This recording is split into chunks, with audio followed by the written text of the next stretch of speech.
Halo, Assalamualaikum warahmatullahi wabarakatuh. Gimana kabarnya teman-teman? Semoga sehat selalu ya. Oke, kali ini kita akan membahas lagi nih soal literasi bahasa Inggris. Kalau di dua pertemuan kemarin itu soalnya masih gampang ya teman-teman, tapi jangan lupa untuk tetap diingat konsep yang saya berikan di video mengenai literasi bahasa Inggris yang pertama kemarin. Karena itu berguna banget untuk teman-teman nanti bisa memahami berbagai jenis soal yang sifatnya HOTS.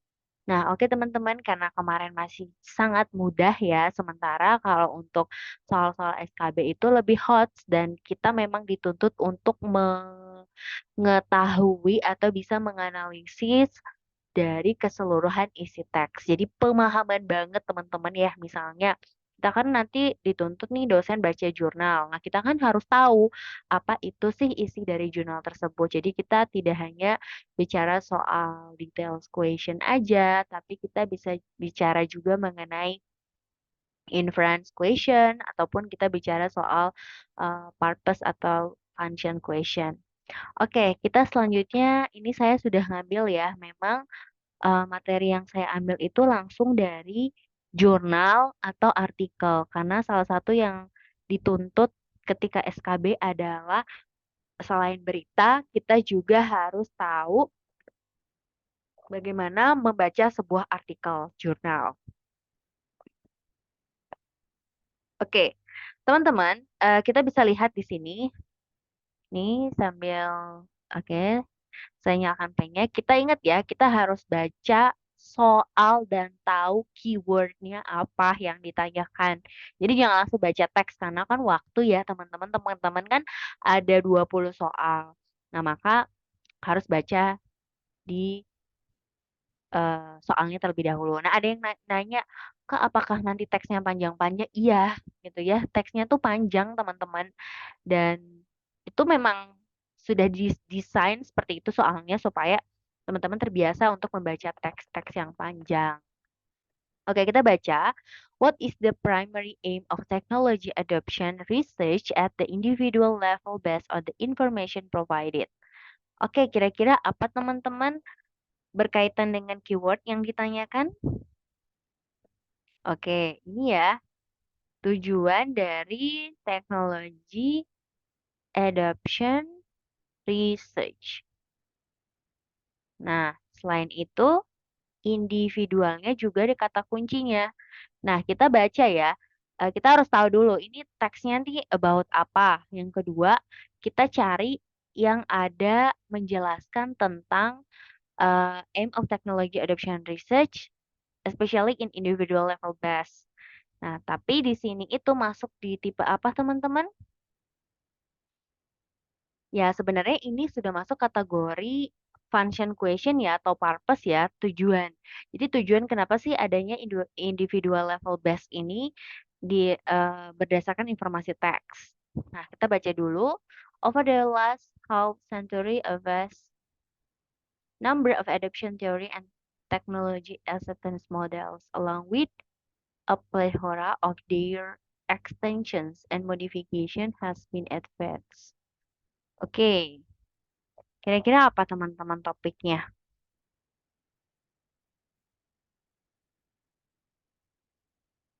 Oke, jadi tentang ini ya, menjelaskan tentang adoption, teori, and technology acceptance model atau penerimaan teknologi. Teori ini banyak dikembangkan dan telah dilakukan modifikasi. Nah, kita lihat nih. Oke, berarti di sini kita lihat ada beberapa tipe dalam acceptance model tadi ya, teman-teman. Oke, kita harus baca cepat, teman-teman ya. Mencari yang sesuai diminta, teman-teman. Oke, ini teman-teman ya. Teknologi acceptance as the first step of technology adoption. Oke. Nah, banyak banget nanti di soal tuh gini, teman-teman ya. According to the theory of siapa gitu pasti. Karena ini kita academic reading. Hmm. Nah, teman-teman, mulai nih. ternyata kita harus kan namanya soalnya kalau udah hot itu dia pasti nanya sebuah makna dalam teks itu secara keseluruhan ya. Jadi ini kan terkait dengan teknologi acceptance model di mana ada dua types ya. The key of adoption. Nah, ada individual and organization.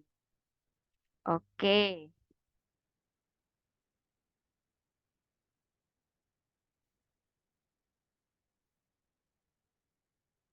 Nah, di sini teman-teman ya ada clue-nya ya kalau teman-teman lihat.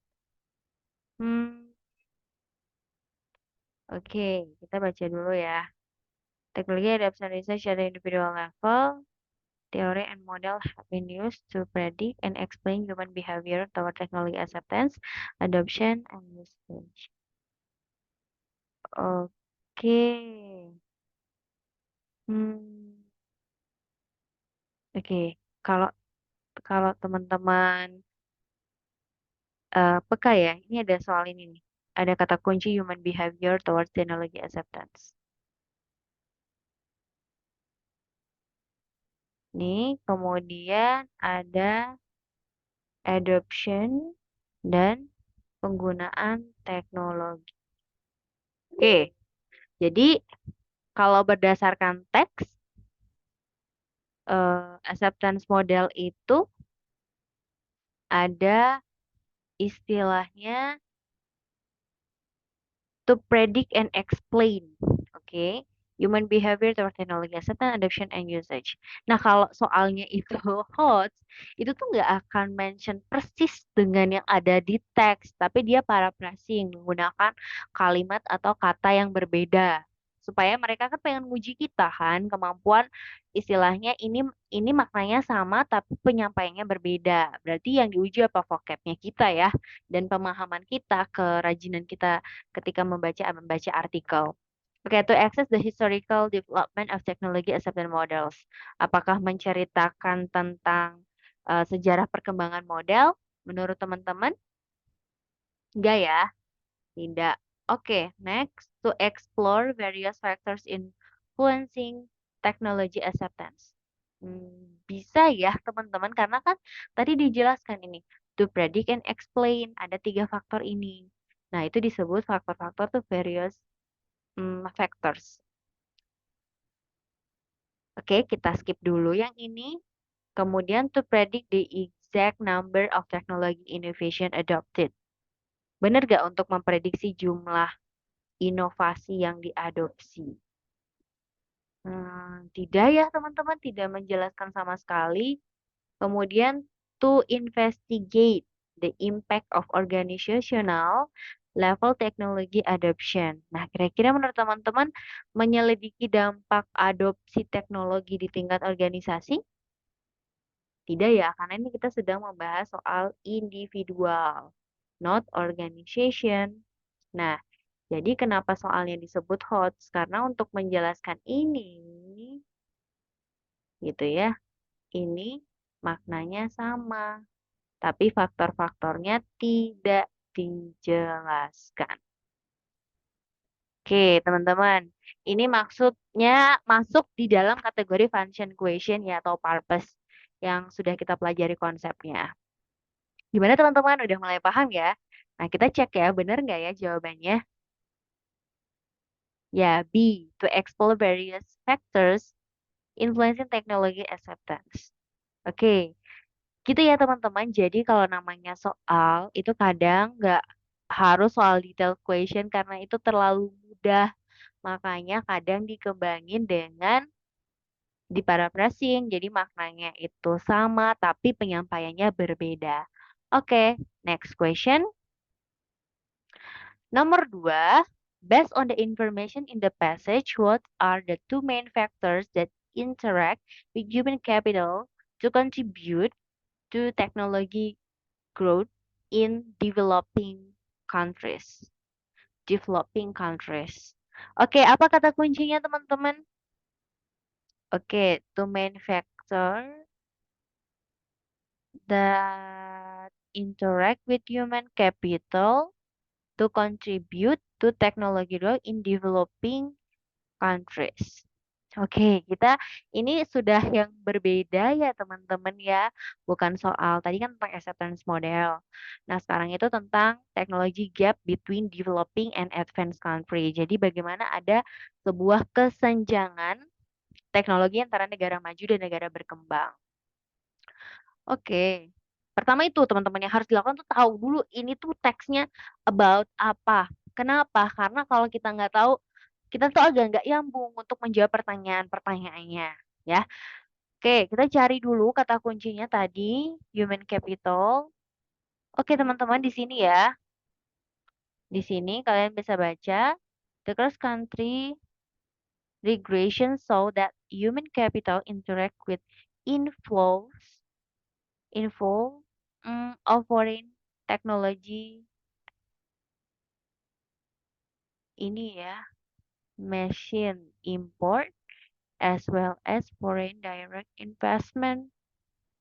Nah, jadi kalau kita baca sekilas gitu ya, teman-teman, di situ ada yang menunjukkan sumber daya manusia berinteraksi masuknya teknologi yang berkontribusi ya terhadap perkembangan di negara-negara berkembang. Oke. Jadi kalau di sini kita baca dulu ya, Foreign Technology and Primary Education. Kira-kira ada nggak bahas education? Enggak ya teman-teman? Bukan. Kemudian FDI and Advanced Machine Imports. Nah teman-teman, ini ya dibahas ya ada Machine Imports and Foreign Direct Investment. Nah, kita skip dulu ya teman-teman ya. Kita skip dulu, next. Secondary and tertiary education level. Hmm, tidak ya teman-teman, tidak sama sekali bahas soal ini ya. Oke, East Asian Economic and Technology Absorption. Oke, apakah ekonomi Asia Timur dan absorpsi teknologi? Nah, kalau saya pribadi lebih ke sini teman-teman. Kenapa? Dan mereka juga pinter ya. Nanti kalau dalam penyusunan soal, ini kan di sini ada Foreign Direct Investment. Mereka singkat FDI, jadi kita bingung gitu ya. Padahal mah jawabannya Foreign Direct Investment at Advanced Machine Imports. Nah, makanya jawabannya B. Nah, kalau teman-teman jawabannya apa nih? Kita cek ya. Yes, B. FDI and Advanced Machine Imports. Nah, ini masuk ke detail question, tapi ini lebih hot. Kenapa? Karena kita itu nggak langsung menemukan jawabannya. Jadi kita harus benar-benar paham apa yang menjadi dua faktor utama gitu ya dalam perkembangan di human capital interact tadi di developing countries. Jadi sebenarnya kalau kita tidak paham kata per kata tuh nggak apa-apa ya teman-teman, yang penting adalah kita bisa tahu makna maksud dari sebuah pertanyaan dan dapat mencari jawabannya di dalam teks. Oke, kita lanjut ya semuanya. Oke. Nah, saya ingat banget ada soal yang memang panjang banget gitu ya waktu saya dapat gitu kemarin waktu SKB. Nah, jadi kita latihannya memang soal-soal panjang ya. Oke, kita lihat. Okay.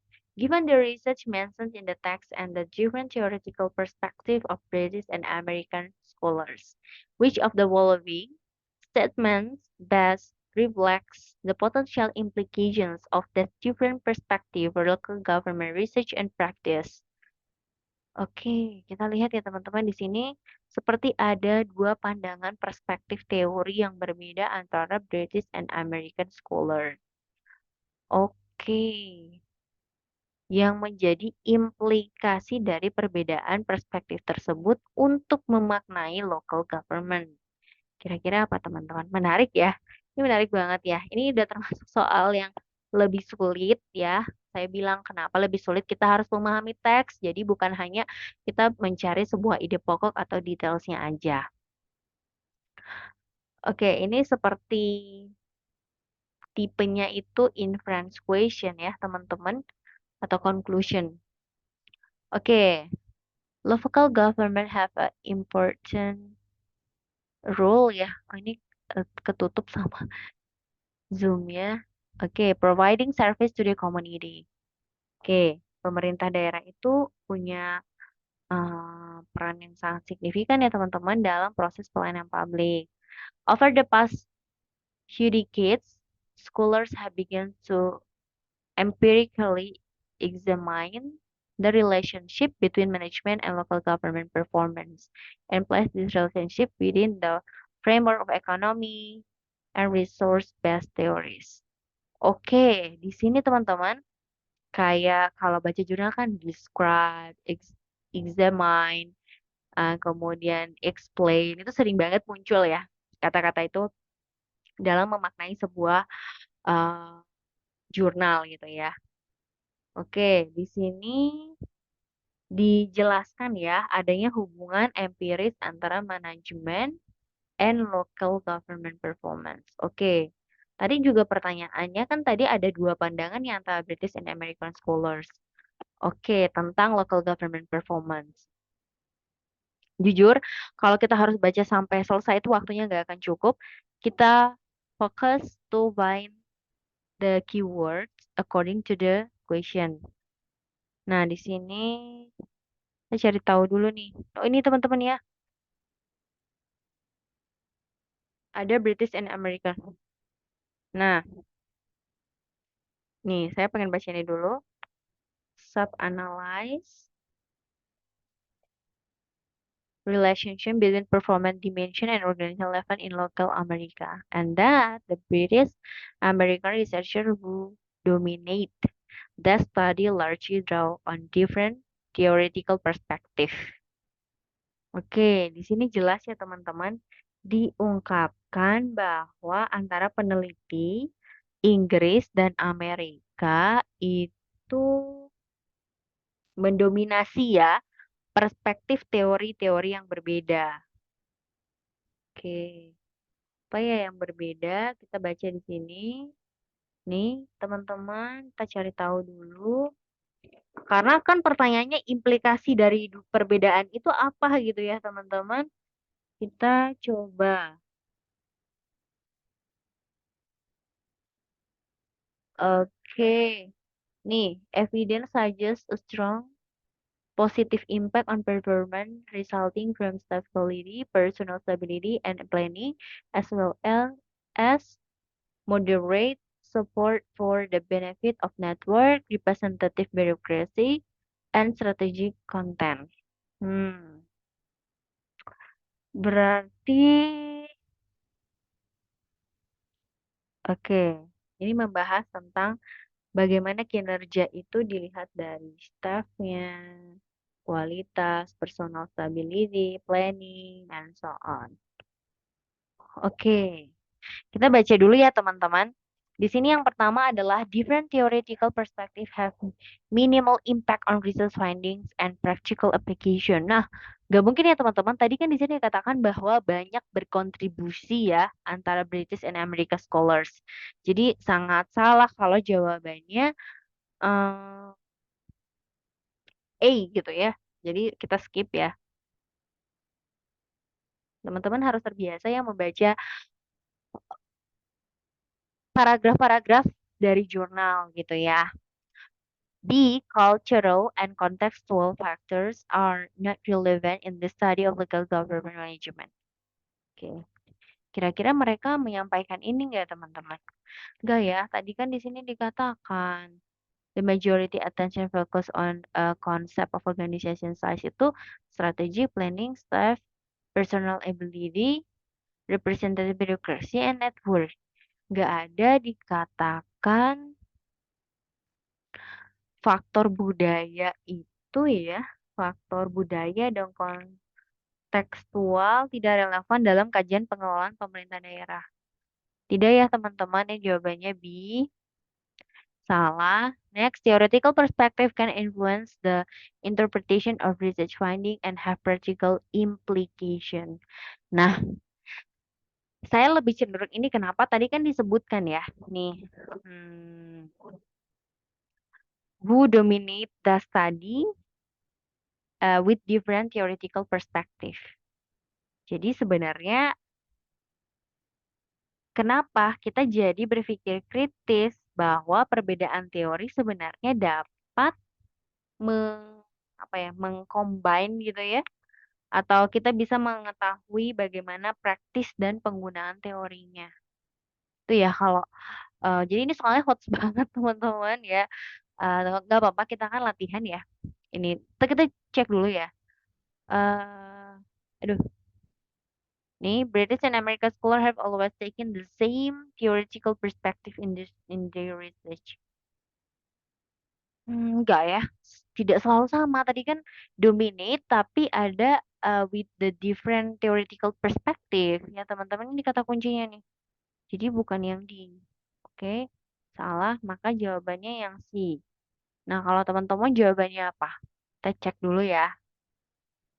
Oke, benar teman-teman. Jawabannya adalah theoretical perspective can influence the interpretations of research finding and have practical implication. Oke, gimana teman-teman? Cukup sulit ya sebenarnya. Maka kita memang harus benar-benar memahami teks dan tidak hanya sekedar mencari jawaban yang sama persis ada kata-katanya di dalam teks. Oke, next. Oh, gitu aja teman-teman. Ternyata untuk latihan sekarang seperti itu. Nanti kita lanjut untuk video-video berikutnya. Jangan lupa untuk rajin membaca jurnal-jurnal ilmiah berbahasa Inggris karena soal-soalnya rata-rata di sana ada hasil riset, takjub berita dan sebagainya. Tapi yang paling banyak itu penyampaian sebuah hasil riset. Jadi memang teks-teksnya tuh sangat academic konteks. Oke, terima kasih semua yang sudah menonton. Sampai jumpa di video selanjutnya. Jangan lupa subscribe. Terima kasih. Wassalamualaikum warahmatullahi wabarakatuh.